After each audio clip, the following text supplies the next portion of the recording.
जब जनादेश आया, कांग्रेस बहुमत में हुई तो मुख्यमंत्री के दावेदार कई लोग थे। हिमाचल जैसे छोटे से प्रदेश के लिए मैं समझता हूं कि ये पहली बार ऐसी व्यवस्था की सरकार हमने देखी है जहां मुख्यमंत्री के साथ उप मुख्यमंत्री बनाना। 4 कदम चलने के बाद 4 कदम पीछे हो गए, इस तरह से। देखिए, ये पहली बार हिमाचल प्रदेश में ऐसा हुआ कि 1% से कम जो है वो जनादेश वर्तमान सरकार के पास है। प्रतिशत वोट शेयर दोनों जगह मिला है, 1% का लगभग डिफरेंस है। क्या लगता है, क्या ऐसे फैक्टर है, अभी इस पे कुछ मंथन? देखिए, ये पहली बार हिमाचल प्रदेश में ऐसा हुआ कि 1% से कम जो है वो जनादेश वर्तमान सरकार के पास है, यानी कि 37,000 वोट का मात्र। और ऐसे में जनादेश की दृष्टि से मुझे लगता है कि प्रदेश सरकार को पूरे जनादेश का सम्मान करना चाहिए और विपक्ष को हल्के में नहीं लेना चाहिए, क्योंकि अगर वोट शेयर की बात आती है तो हमारे वोट शेयर में मात्र 0.9% का अंतर है। कार्य बढ़ा रही है। ये तो वही बात है ना कि एक मतलब 4 कदम चलने के बाद 4 कदम पीछे हो गए, इस तरह से एक तरह की प्रक्रिया। मुझे नहीं लगता कि उससे प्रदेश की आर्थिकी को बहुत बड़ा कंट्रीब्यूशन हो पाएगा, लेकिन फिर भी उन्होंने निर्णय लिया, उस पर मैं कोई टिप्पणी नहीं करना चाह रहा हूँ। और परिस्थिति ऐसी आएगी। मेरे बारे में तो हमेशा सब लोग हेलीकॉप्टर का जिक्र करते रहे कि हेलीकॉप्टर में जाते हैं।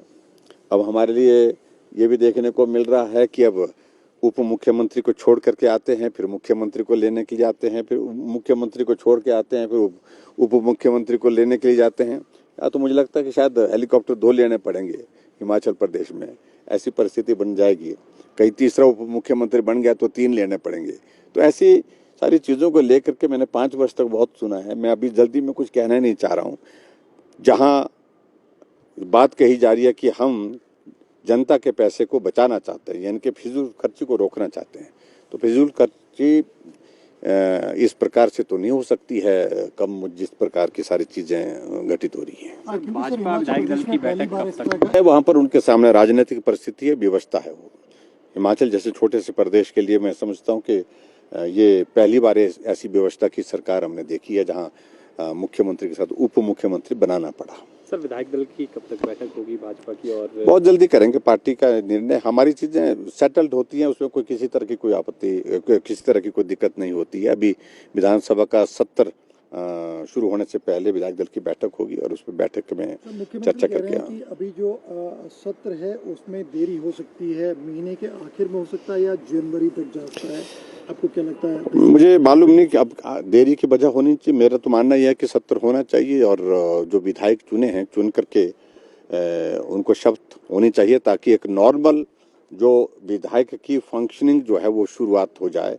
प्रोटेम स्पीकर अभी तक नॉमिनेट किए हैं और उसके बाद फिर वहाँ पर स्पीकर का भी इलेक्शन होना है। तो ये बहुत ज़रूरी है ताकि विधायकों को अलॉटमेंट, अकोमोडेशन की और बहुत सारी चीज़ें उसमें होती हैं, वो सारी चीज़ें उसमें नियमित होनी चाहिए थी। महत्वपूर्ण सवाल है सर, लगभग परफॉर्मेंस के बेस पे ही आगे कुछ ऐसी निर्णय ली जाए। ये अच्छी बात है। ये मुझे लगता है कि देखिए, अधिकारी तो अधिकारी होते हैं, जहाँ एक जगह है तो ज़्यादा से ज़्यादा उनके बारे में यही निर्णय कर सकते हैं कि एक जगह से दूसरी जगह भेज सकते हैं।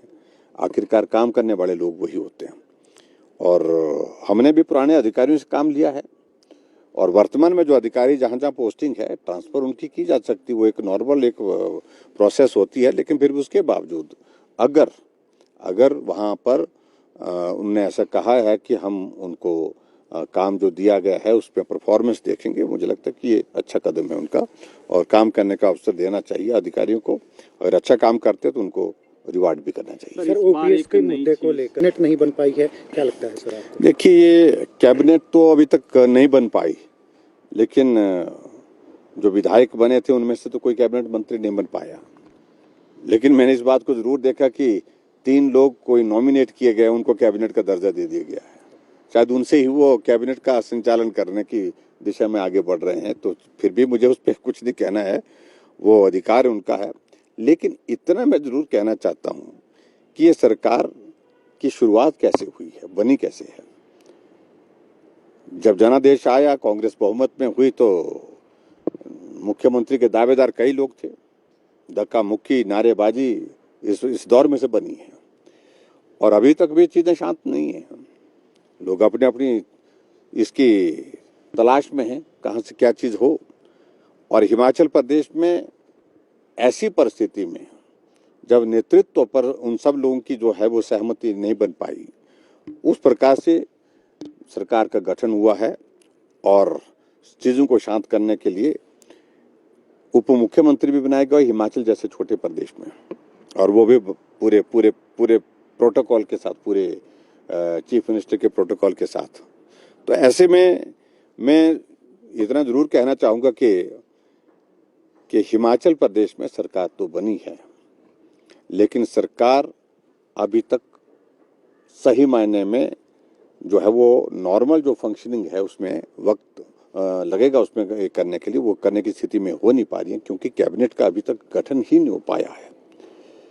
और असली बात मालूम पड़ेगी, कैबिनेट बनती है उसके बाद कौन मंत्री बनते हैं, कहाँ किस जिले को कितना प्रतिनिधित्व मिलता है। तो ये सारी चीज़ों को लेकर के आने वाले समय में हम थोड़ा इंतजार कर रहे हैं। सर एक तरफ फैसला ये आपको लगता है कि लोकतांत्रिक नहीं है? देखिए, बहुत पहले ही 5 वर्ष पहले मैंने एक बात कही थी कि देवभूमि हिमाचल प्रदेश में ये बदला बदली की भावना से, राजनीतिक प्रतिशोध की भावना से हमको काम करने की परंपरा को रोकना चाहिए। और सरकार बनने के बाद पहले दिन हमने इस बात की शुरुआत की और हमने जो पिछली सरकार की योजनाएं चल रही थी, कार्यक्रम चल रहे थे, उनको आगे बढ़ाया और किसी कार्यक्रम को न बदला न रद्द किया। लेकिन मुझे उम्मीद थी कि वर्तमान सरकार भी उसी तरह से हिमाचल प्रदेश में करेगी। थोड़ी निराशा इस बात पे जरूर हुई है कि एक तारीख तय कर दी उन्होंने कि 1 अप्रैल 2022 के पश्चात हिमाचल प्रदेश में जितने भी इंस्टीट्यूशंस खुले हैं, जितने भी हमारे दफ्तर खुले हैं अलग अलग विभागों के, और उसके साथ साथ में जो नोटिफिकेशंस हुई हैं और फंक्शनल होने के बावजूद भी उनको रिव्यू किया जाएगा। जहां तक रिव्यू करने की बात है उसमें समझता हूं मैं, चलो उसमें उचित है, रिव्यू करने का अधिकार सरकार के पास। लेकिन जो इंस्टीट्यूशन, जो दफ्तर खोलने के बाद, जो ऑफिस खोलने के बाद फंक्शनल हो गए, बीडीओ ने वर्किंग शुरू कर दी, तहसीलदार ने काम शुरू कर दिया, एसडीएम ने वहां पर पूरी जो है वो ऑफिस की कार्यवाही शुरू कर दी है, एससी एक्शन सब अपना अपना काम करके वहाँ दफ्तर में जो एक व्यवस्थित ढंग से सारी चीज़ों को चला रहे हैं, उनके बारे में इस प्रकार से रिव्यू करना, रिव्यू करने के बाद उनको रद्द करने की बात करना, ये बहुत दुर्भाग्यपूर्ण है। और हमारी बात में इतना जरूर कहना चाहता हूँ, अगर हमने पहले दिन इस बात को कहा था कि मैंने कही है बात कि बदले की भावना के साथ काम नहीं करूँगा, और पूरे 5 वर्ष तक जो मैंने कहा था उसको अक्षरशः उसका पालन किया है। एक भी जगह बदले की भावना से काम नहीं किया। वर्तमान सरकार नई सरकार है, नई इनिशिएटिव लेना चाहती है, स्वागत है, नई योजनाओं की शुरुआत करना चाहती है, स्वागत है।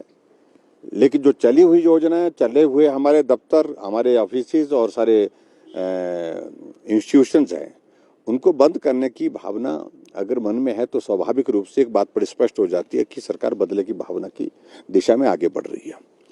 अभी तक संस्थान उनने रद्द किए नहीं है, अगर करेंगे तो निश्चित रूप से हमारे पास एक ही तरीका है, और वो तरीका ये है कि या तो लोगों के बीच में जाकर के बात कहेंगे या फिर न्यायालय है जहां अपनी बात कहनी पड़ेगी। गोयल मोटर्स विभिन्न पदों हेतु आवेदन पत्र आमंत्रित करता है। अनुभवी व फ्रेशर्स सभी आवेदन कर सकते हैं। इंटरव्यू के लिए अभी 9418035372 पर कॉल करें।